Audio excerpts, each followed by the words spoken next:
تو تراویح کی جو مختار افضل جو سنت ہے وہ کتنی ہے؟ 20 رکعتیں. ہاں کچھ اس نے الزامات ایسے بھی لگائے جو اس نے کہا کہ مولوی اپنے چندوں کے لیے کہتے ہیں لوگوں کو کہ جو تراویح نہیں پڑھتا اس کا روزہ ہی نہیں ہوتا. کون کہتا ہے مولوی میرے بھائی؟ ہم نے تو بچپن سے لے کے اب تک جس مولوی سے پوچھا کہ تراویح کے بغیر روزہ ہو جاتا ہے, سب نے یہی بتایا کہ ہو جاتا ہے. کیسے کیسے فضول الزامات مولویوں پہ لگائے جا رہے ہیں. اور دوسری بات یہ کہ تراویح کوئی فرض واجب نہیں ہے, تو ہم نے کب کہا کہ فرض واجب ہے؟ ہم نے کب کہا؟ اچھا یہ جو محترم نے کہا نا کہ تراویح کا لفظ قرآن و حدیث میں آپ نہیں دکھا سکتے, ہاں محدثین نے باب باندھا ہے تراویح کا, تو لفظ تو سنت مؤکدہ کبھی نہیں دکھا سکتے. کیا خیال ہے؟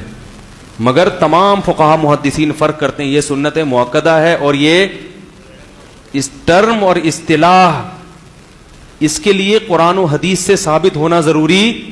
کسی بھی ٹرم جو ہوتی ہے نا وہ آپ کی اپنی ہوتی ہیں کسی چیز کو سمجھانے کے لیے. فرض اور واجب, بلکہ فرض اور سنت یہ فرق بھی قرآن و حدیث سے نہیں دکھا سکتے آپ. حدیث میں جب آتا ہے نا یہ سنت ہے تو بسا اوقات وہ فرض ہوتی ہے, وہ سنت نہیں ہوتی. نہیں یاری بات, وہ فرض ہوتی ہے. دیکھو حدیث میں آتا ہے من سن سنتن حسنتن, جس نے نیک سنت کو جاری کیا تو جب تک وہ کام ہوتا رہے گا اس کو اجر ملتا رہے گا. تو یہاں کیا فرض اگر جاری کر دیا تو نہیں ہوگا کیا؟ یہاں سنت لغوی معنی میں ہے, لغت میں اصطلاحی الفاظ فقہا نے ایجاد کیے ہیں کہ جو کام ضروری تھا, جو سنت ضروری تھی اس کو فرض قرار دے دیا, جو ضروری نہیں تھی اس کو سنت کے لفظ سے تعبیر کیا تاکہ پبلک کو سمجھنے میں آسانی ہو. اسی طرح تراویح کا لفظ اگر نہیں ملتا تو اس کا مطلب یہ نہیں ہے کہ یہ نماز ہی نہیں ہے. محدثین نے یہ اصطلاح ایجاد کی ہے, فقہا نے ایجاد کی ہے, کیونکہ فقہا کو پتا تھا کہ یہ نماز عام تہجد کی نمازوں سے ذرا کیا ہے, ڈیفرنٹ ہے. تو انہوں نے کہا لوگوں کی آسانی اسی میں ہے کہ اس کو کیا دے دیا جائے, الگ نام دے دیا جائے. اور نام کسی مناسبت سے ہوتا ہے تو محدثین نے نام اس لیے دیا. بہقی کی حدیث ہے جو میں انشاءاللہ حوالہ پیش کروں گا, اسلاف نے اس کو تراویح کا نام دیا. کیوں؟ وہ کہتے ہیں ہر 4 رکعتوں کے بعد صحابہ کرام کچھ دیر آرام کیا کرتے تھے, تابعین, اور پھر اگلی 4 رکعتیں پڑھتے تھے. تو ایک 4 رکعت کو انہوں نے ترویح, روح آرام کو کہتے ہیں. مروحہ کسے کہتے ہیں؟ پنکھے کو جو روح ہوا دیتا ہے نا. ارے استراحت کا لفظ سنا ہے, استراحت فرما رہے ہیں تو را واو ہا جہاں بھی آئے گا یہ ہوا, استراحت, آرام اس معنی میں آئے گا. نہیں آئی بات سمجھ میں؟ تو ترویحا روح یہ آرام سے نکلا ہے. تو اب محدثین نے اس کو نام کیا دیا, 4 رکعت کے بعد آرام کرتے تھے تو 4 رکعت کو کیا کہہ دیا؟ ترویحا.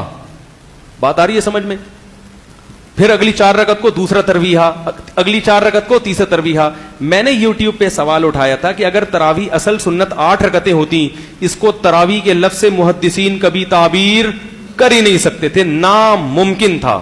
یہ سوال انجینئر سے پوچھا گیا, اس کا جواب بھی پی گیا. اس نے کہا وہ بعض لوگ, اب انجینئر کا جواب سنیں, اس نے کہا وہ بعض لوگ نا ترویحا کے لفظ کو پلس مائنس کر کے نتیجہ نکالتے ہیں کہ 8 نہیں ہو سکتی, اصل میں تو یہ لفظ قرآن و حدیث میں ملتا ہی نہیں ہے. یہ جواب کیا ہو گیا؟ گھما دیا. نہیں ہری بات. حالانکہ جو سوال پوچھنے والے کو چاہیے تھا کہ اگر یہ اصل 8 ہے تو محدثین نے اس کو ترویحا کہا کیوں؟ یہ تو غلط بول دیا. تراویح کہا کیوں؟ اس لیے کہ تراویح کا لفظ 8 رکعتوں پہ فٹ بیٹھتا ہی نہیں ہے. اگر اس دور میں اصل سنت 8 ہی ہوتی تو اس کو ترویحتین کہا جاتا, بلکہ ترویحا کہا جاتا کہ 2 ترویحوں کے درمیان ایک آرام. تراویح کے لفظ سے تعبیر, کیونکہ تراویح جمع ہے اور عربی میں جمع کے کم سے کم 3 فرد ہونا ضروری. اس کو سمجھاتا ہوں میں. دیکھو رجل کا معنی ایک آدمی, رجولانی 2 آدمی, رجال کم سے کم 3 اور زیادہ سے زیادہ جتنے چاہے ہوں. بات آ رہی ہے سمجھ میں؟ 2 آدمیوں کو رجال نہیں کہہ سکتے. 8 رکعتیں یہ کتنے ترویحے بنتے ہیں؟ 2 ترویحے, تو ان کو ترویحتان کہیں گے. تراویح یہ ترویحہ کی جمع ہے, یہ 8 رکعتوں پہ صادق بولو بھائی آتا ہی نہیں ہے. تو سوال یہ پیدا ہوتا ہے کہ اس زمانے میں حضرت عمر نے اگر 8 رکعتیں پڑھوائی تھیں تو محدثین اس کو ترویحتین کا نام دیتے